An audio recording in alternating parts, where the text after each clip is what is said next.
Oi, meu nome é Vitória Juliane Navarro Calegari e minha matrícula é 2010-5133. O acórdão em questão é de número 700.855.76.387. O órgão julgador é o Tribunal de Justiça do Rio Grande do Sul, a 4ª Câmara Civil, comarca de Alegrete, e a data de julgamento é atual, de 2022.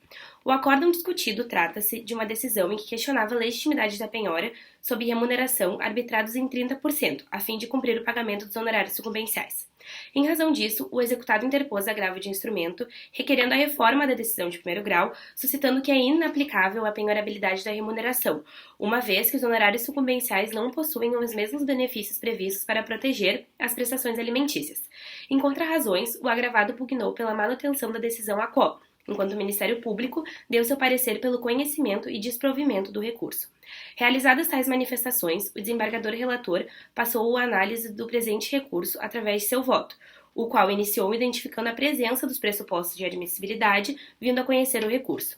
Na análise do mérito, o desembargador ressaltou o parecer do Ministério Público, o qual tinha como principais argumentos que a remuneração não é passível de penhora com foco no artigo 833 do CPC.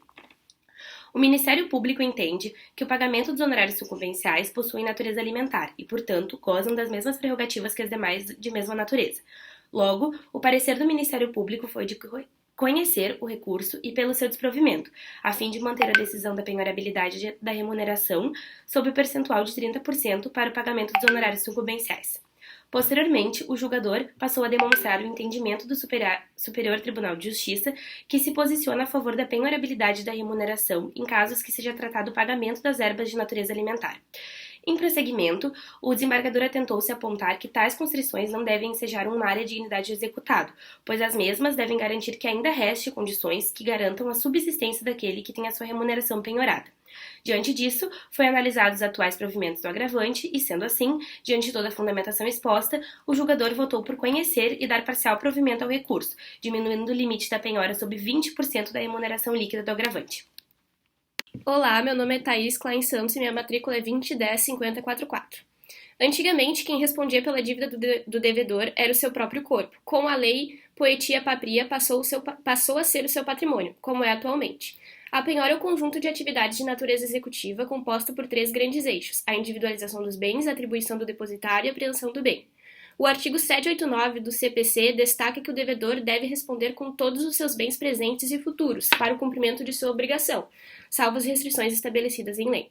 A penhora deve cair sobre os bens que tenham expressão econômica. Os bens inalienáveis e impenhoráveis não podem ser penhorados, de acordo com o artigo 832 do CPC. Oi, meu nome é Vitória Pesa, minha matrícula é 2010-5137. O procedimento de penhora é ordenado pelo juízo se o executado, depois de devidamente estado, não realizar o pagamento da dívida no prazo legal. No entanto, não são todos os bens que podem ser penhorados, pois o artigo 833 define os casos de impenhorabilidade. Diante disso, pode-se perceber que muitos bens são excluídos da penhora, dificultando o devedor satisfazer a sua dívida.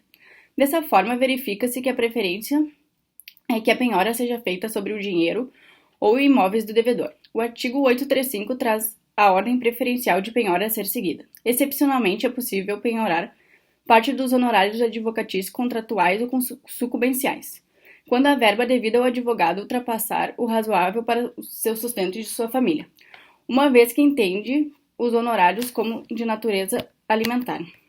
Oi, meu nome é Larissa Gomes Pedroso, matrícula 2010-6856. O acórdão trazido trata sobre a discussão da legitimidade da penhora sob remuneração para o cumprimento do pagamento de honorários advocatícios. Tem-se conhecimento, como já falado anteriormente, que o artigo 833 do CPC define o que é impenhorável. O seu inciso 4 trata as remunerações destinadas ao sustento do devedor e de sua família, e entre outros. No entanto, o parágrafo 2º do mesmo artigo diz que em impenhorabilidade não se aplica a hipótese de penhora para pagamento de prestação alimentícia, independentemente de sua origem. Sabe-se que os honorários advocatícios, sendo contratuais ou sucumbenciais, têm natureza alimentar e se destinam ao sustento do advogado e sua família, sendo esse assunto matéria consolidada na jurisprudência pátria, inclusive com diversos julgados do STF e do STJ.